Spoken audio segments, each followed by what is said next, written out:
Guys, हमारे YouTube channel पर आपका हार्दिक स्वागत है। आज हम जो लूसेंट ऑप्शन टाइप है उसका हम इतिहास स्टार्ट करते हैं। इसका पहला चैप्टर है, जो इतिहास का जो पहला चैप्टर सामान्य परिचय, आज हम उसके बारे में जानेंगे। इतिहास के तहत अध्ययन किया जाता है। इतिहास के तहत अध्ययन किया जाता है। इसका आंसर है एक, अतीत का। इतिहास के तहत अध्ययन किया जाता है, इसका आंसर क्या है? अतीत का। क्वेश्चन नंबर 2, प्रसिद्ध यूनानी इतिहासकार कौन था? प्रसिद्ध यूनानी इतिहासकार, प्रसिद्ध यूनानी इतिहासकार कौन था? इसका आंसर है 2, हेरोडोटस। जो इतिहासकार था यूनानी प्रथम, वह कौन था? हेरोडोटस था। निम्नलिखित में से किसने स्पष्टतः कहा कि इतिहास के समस्त निष्कर्ष युक्तिसंगत साक्ष्यों पर आधारित है? निम्नलिखित में से किसने स्पष्टतः कहा कि इतिहास के समस्त निष्कर्ष युक्तिसंगत साक्ष्यों पर आधारित होते हैं? इसका आंसर है 2। किसने कहा था? 2, थ्यूसिडाइडिस ने किया था। किसने किया था? थ्यूसिडाइडिस ने कहा था युक्तिसंगत साक्ष्यों पर आधारित है।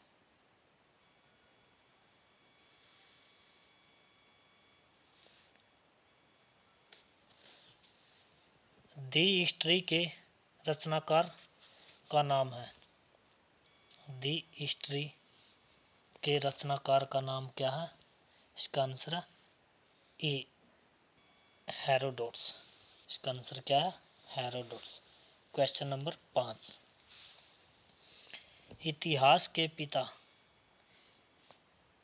Father of history, the father of history की पदवी सही अर्थों में निम्न में से किससे संबंधित है? इतिहास के पिता, दी फादर ऑफ हिस्ट्री की पदवी सही अर्थों में निम्न में से किससे संबंधित है? इसका आंसर है हेरोडोटस। इतिहास का पिता किसे कहा जाता है? हेरोडोटस को।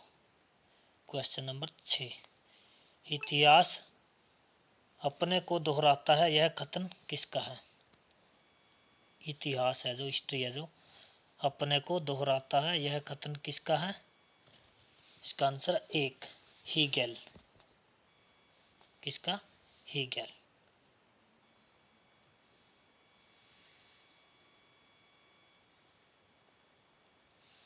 क्वेश्चन नंबर 7, हम इतिहास से यह सीखते हैं कि आदमी इतिहास से कुछ नहीं सीखता, यह कथन किसका है? हम इतिहास से यह सीखते हैं कि आदमी इतिहास से कभी कुछ नहीं सीखता, यह कथन किसका है? यह कथन है हीगेल का। किसका? हीगेल का। क्वेश्चन नंबर 8, किसका कथन है समस्त इतिहास, जो समस्त इतिहास है, हिस्ट्री है, वर्ग संघर्ष का इतिहास है? किसका? वर्ग संघर्ष का इतिहास है, यह कथन किसका है? एक कार्ल मार्कस का। किसका है? कार्ल मार्कस का है। समस्त इतिहास वर्ग संघर्ष का इतिहास, इसका कथन है कार्ल मार्कस का। निम्नलिखित में से कौन सा एक इतिहास के विषय में मार्कस के दृष्टिकोण का संक्षिप्त वर्णन करता है? निम्नलिखित में से कौन सा एक इतिहास के विषय में मार्क्स के दृष्टिकोण का संक्षिप्त वर्णन करता है? इसका आंसर है 2। क्या आंसर है? 2, मतलब बी, इतिहास शोषक और शोषित वर्ग के बीच संघर्ष का सिलसिला है। इतिहास शोषक और शोषित वर्गों के बीच संघर्ष का सिलसिला है। क्वेश्चन नंबर 10,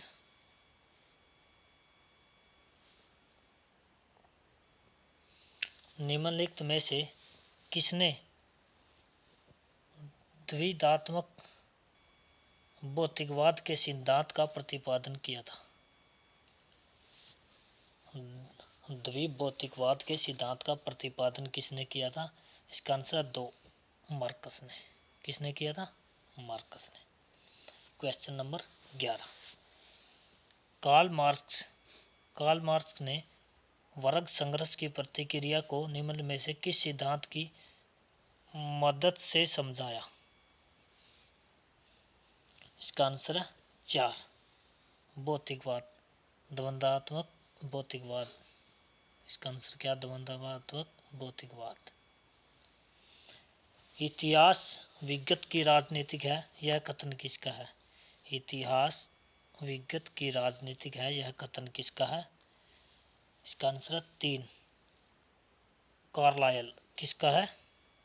कार्लायल का।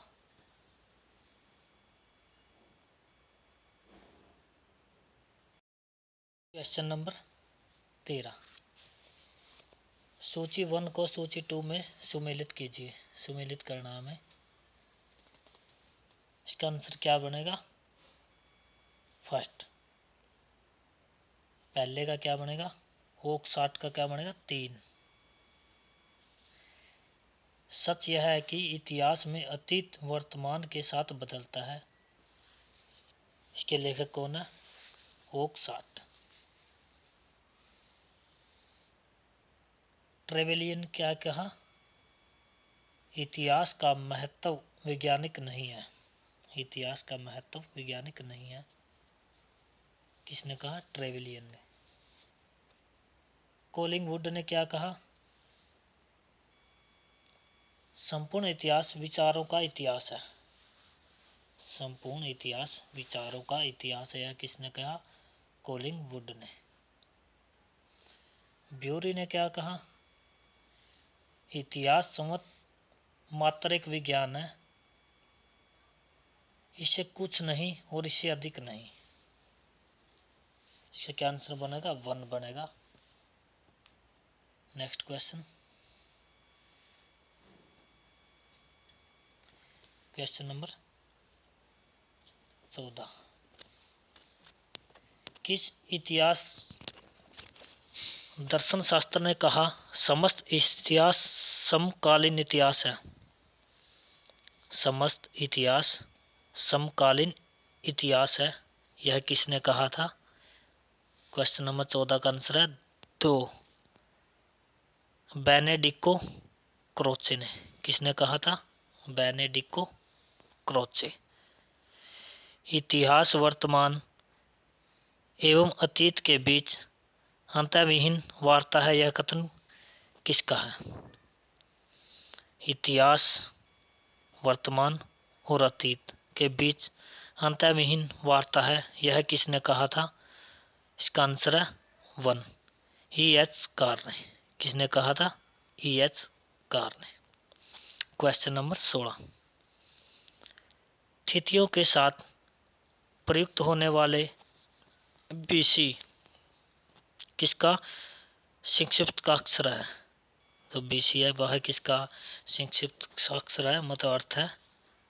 क्वेश्चन नंबर 16 का आंसर क्या है?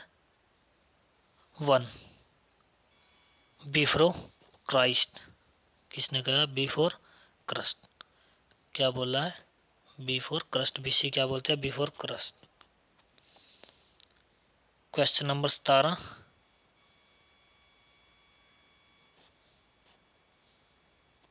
तिथियों के साथ प्रयुक्त होने वाले AD का अर्थ क्या है? इसका आंसर है 1, एनो डोमेन। इसका अर्थ क्या है? 1, AD के क्या बोला जाता है? एनो डोमेनी। वर्ष 50 ईसा पूर्व। 50 ईसा पूर्व। क्वेश्चन नंबर 18 का आंसर क्या है?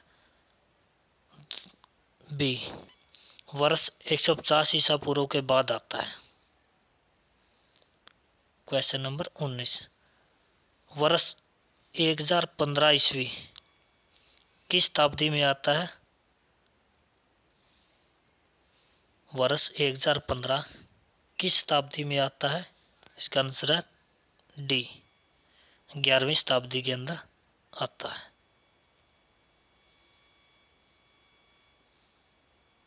सुमेलित कीजिए, सुमेलित करना है सूची 1 को सूची 2 के साथ सुमेलित करना है। यह सम्मत और किस समय गणना की गई?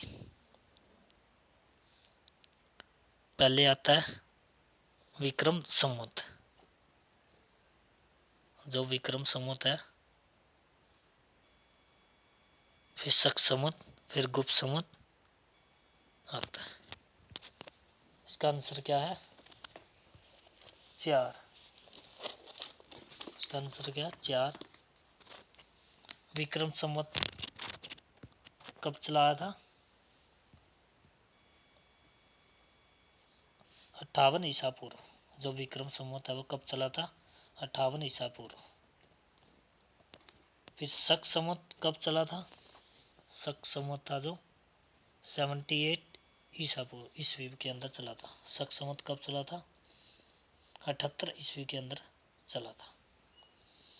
फिर गुप्त संवत, गुप्त संवत कब चला था? 320 ईस्वी के अंदर। तो गुप्त संवत है वो कब चला था? 320 ईस्वी के अंदर। और कली संवत, जो कली संवत है वो कब चला था? 3102 ईसा पूर्व। कब चला था? 3102 ईसा पूर्व। जो विक्रम संवत है 58 ईसा पूर्व। शक संवत है 78 ईस्वी के अंदर। गुप्त संवत है 320 ईस्वी के अंदर। और कली संवत कब चला था? 3102 ईसा पूर्व के अंदर चला था।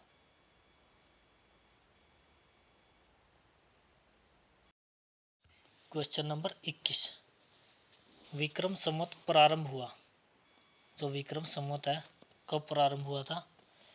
इसका आंसर है ए, 58 ईसा पूर्व। विक्रम संवत कब प्रारंभ हुआ? 58 ईसा पूर्व। शक संवत का प्रारंभ किस सम्राट के शासनकाल में 78 ईसा ईस्वी में हुआ था? जो शक संवत का जो प्रारंभ था वह कौन सा सम्राट था जिसके शासनकाल में के अंदर 78 में प्रारंभ हुआ? इसका आंसर है कनिष्ठ, बी। जो शक संवत है वह किसने प्रारंभ किया था? कनिष्ठ ने। कब किया था? 78 ईसा पूर्व ईस्वी के अंदर प्रारंभ किया था शक संवत। भारत का राष्ट्रीय पंचांग नेशनल कैलेंडर किस संवत पर आधारित है? जो भारत का राष्ट्रीय पंचांग है, जो नेशनल कैलेंडर है, किस संवत पर आधारित है? 23 का आंसर है सी, शक संवत। किस पर आधारित है? शक संवत पर। गुप्त संवत 319 से 320 ईस्वी को प्रारंभ करने का श्रेय किसे दिया जाता है? जो गुप्त संवत है कब चलाया गया था? 319-320 ईस्वी के अंदर प्रारंभ किया था। और किसने चलाया था ये? 24 का आंसर है ए, चंद्रगुप्त प्रथम ने। जो गुप्त संवत है वो किसने चलाया था? चंद्रगुप्त प्रथम ने चलाया था। कब चलाया था? 319 से 320 ईस्वी के अंदर प्रारंभ किया था। नेक्स्ट क्वेश्चन, चंद्रगुप्त ने, जो चंद्रगुप्त प्रथम था ने गुप्त संवत का प्रारंभ किस उपलक्ष्य में किया गया? जो चंद्रगुप्त प्रथम था उसने जो गुप्त संवत का प्रारंभ किया किस उपलक्ष्य में किया था? 25 का आंसर है ए, अपने राज्यारोहण के स्मारक के रूप में। जो चंद्रगुप्त प्रथम था उसने जो गुप्त संवत का प्रारंभ किया था किस उपलक्ष्य में किया था? अपने राज्यारोहण के स्मारक के रूप में। निम्न कथनों पर विचार कीजिए तथा नीचे दिए गए कुट से सही उत्तर दीजिए। विक्रम संवत 58 ईसा पूर्व से प्रारंभ हुआ। शक संवत 78 ईसा पूर्व से प्रारंभ हुआ। गुप्त संवत 319 से प्रारंभ हुआ। भारत में मुसलमानों का शासन युग सन 1192 ईस्वी में शुरू हुआ। इसका आंसर क्या है? सी। क्या बनेगा आंसर? सी। विक्रम संवत कब चलाया था? 58 ईसा पूर्व के अंदर। शक संवत कब चला? 78 ईस्वी के अंदर। और गुप्त संवत कब चलाया गया था? 319 और 320 ईस्वी में चलाया गया था। जो विक्रम संवत है कब चला था? 58 ईसा पूर्व। शक संवत 78 ईस्वी के अंदर चला था। गुप्त संवत 319 से 320 के अंदर चलाया गया था। Next question.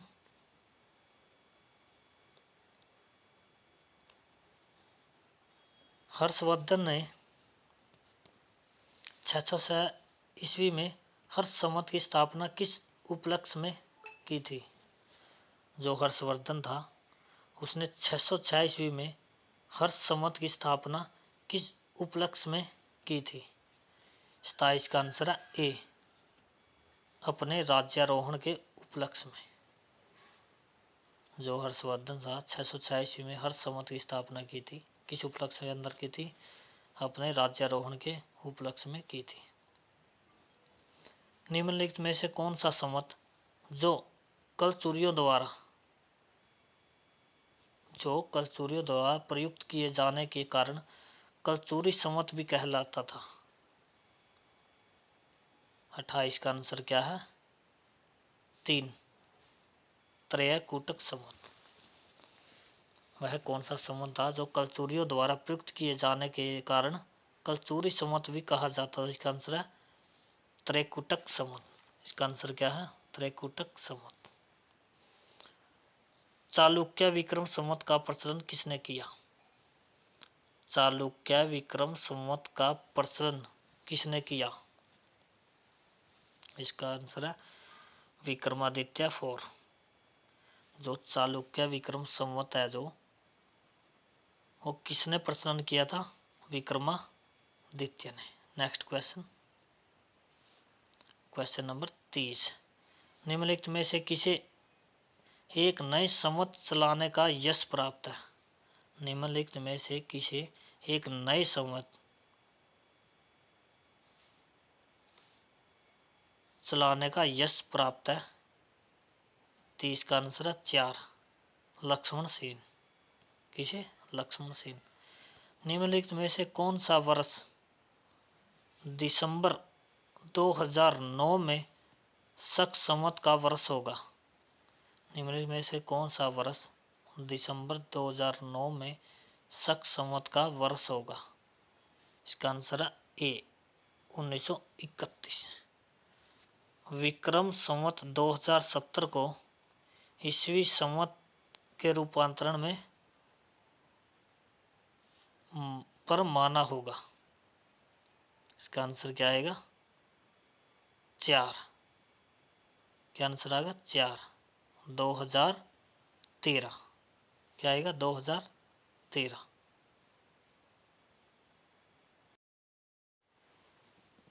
Question number 33। Vikram एवं शक संवत के प्रारंभ के बीच कितने वर्षों का अंतर है? विक्रम संवत और शक संवत के बीच प्रारंभ होने के कितने वर्षों का अंतर है? इसका आंसर है सी, 135 वर्ष। कितने वर्ष का अंतर है? 135 वर्ष का अंतर है विक्रम संवत और शक संवत के प्रारंभ होने के बीच।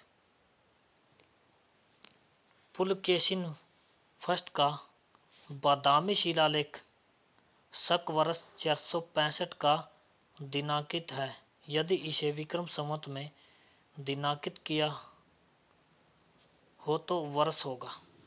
पुलकेशिन फर्स्ट का बादामी शिलालेख शक वर्ष 465 का दिनांक है। यदि इसे विक्रम संवत में दिनांक करना हो तो वर्ष होगा। इसका क्या आंसर है? ए, 600। राजस्थान सरकार के कैलेंडर में विक्रम संवत 2063 लिखा हुआ है तो साके तो जो शक संवत क्या होगा? तो शक संवत क्या होगा? 3। इसका आंसर क्या है? सी, 1928। Next question, question number 36।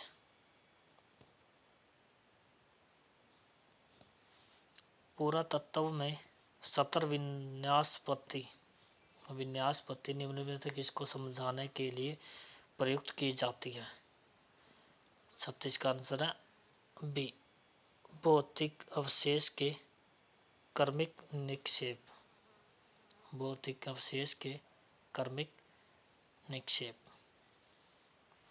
Carbon 14 स्थिति निर्धारण पद्धति का विकास किसने किया? जो कार्बन 14 है, स्थिति निर्धारण पद्धति का विकास किसने किया था? 37 का आंसर है डी, विलर्ड ने, विलर्ड लिब्बी ने किया था कार्बन 14 स्थिति निर्धारण पद्धति का विकास। कास्ट अस्थि संक, कास्ट अस्थि संक के पुरातत्वीय नमूनों का काल निर्धारण करने के लिए निम्नलिखित में से कौन सा अपनाया जाता है? 38 का आंसर है A, carbon 14। Next question, question number 39। Question number 39। Carbon dating निम्न में से किस आयु निर्धारण हेतु प्रयुक्त होती है? जो कार्बन डेटिंग निम्न में से आयु निर्धारण हेतु प्रयुक्त होती है, इसका आंसर ए, जीवाश्म। किसके लिए? जीवाश्म के लिए कार्बन डेटिंग निम्न आयु निर्धारण हेतु प्रयुक्त होती है। प्रागैतिहासिक का अंत। प्रागैतिहासिक का अंत इतिहास का प्रारंभ तब माना जाता है जब। प्रागैतिहासिक का अंत और इतिहास का प्रारंभ कब माना जाता है? 40 का आंसर है सी, मानव ने लिखना सीखा। जब मानव ने लिखना कब सीखा? प्रागैतिहासिक काल के अंत और इतिहास का प्रारंभ हुआ तब मानव ने क्या सीखा? लिखना सीखा। Question number 41। भारत के संदर्भ में ऐतिहासिक काल का प्रारंभ कब माना जाता है? भारत के संदर्भ में ऐतिहासिक काल का प्रारंभ कब से माना जाता है? 41 का आंसर है सी, 600 ईसा पूर्व। कब माना जाता है? 600 ईसा पूर्व। सिंधु सभ्यता को आद्य ऐतिहासिक सभ्यता कहा जाता है क्योंकि इसमें प्रमाण मिला है। जो सिंधु सभ्यता है उसको किस युग के अंदर माना जाता है? आद्य ऐतिहासिक सभ्यता कहा जाता है क्योंकि इसमें प्रमाण मिला है। 42 का आंसर एक, लिखने का, लेखन की कला किसमें मिली है? सिंधु घाटी सभ्यता के आद्य ऐतिहासिक काल में मिली है। Question number 43। शक संवत पर आधारित राष्ट्रीय पंचांग। जो शक संवत पर आधारित राष्ट्रीय पंचांग नेशनल कैलेंडर का ग्रेगोरियन कैलेंडर की निम्नलिखित में तिथियों में से किस एक तदनुरूप है? 43 का आंसर क्या होगा? एक, 22 मार्च अथवा 21 मार्च। 22 मार्च या फिर 21 मार्च। किसने इतिहास को प्राचीन, मध्यकालीन, आधुनिक तीनों भागों में बांटा है? किसने बांटा है? इसका आंसर है 4। इसका आंसर क्या होगा? 4, सेलेरियस। किसने? सेलेरियस। जो इतिहास है उसको प्राचीन, मध्यकालीन और आधुनिक तीनों भागों में किसने बांटा है? सेलेरियस ने बांटा है। निम्नलिखित में से किसने गुप्त संवत के प्रारंभ के निर्धारण के संबंध में निम्नलिखित सूचना दी? निम्नलिखित में से किसने गुप्त संवत के प्रारंभ, जो गुप्त संवत का जो प्रारंभ था, निर्धारण के संबंध में निम्नलिखित किसने सूचना दी? इसका आंसर क्या? अल्बरो ने। इसका आंसर क्या होगा? अलबरूनी। किसने? अलबरूनी ने दी थी। निम्नलिखित से गुप्त संवत के प्रारंभ में निम्नलिखित निर्धारण के संबंध में निम्नलिखित सूचना दी थी। किसने दी थी? अलबरूनी ने दी थी। किसने दी थी? अलबरूनी ने।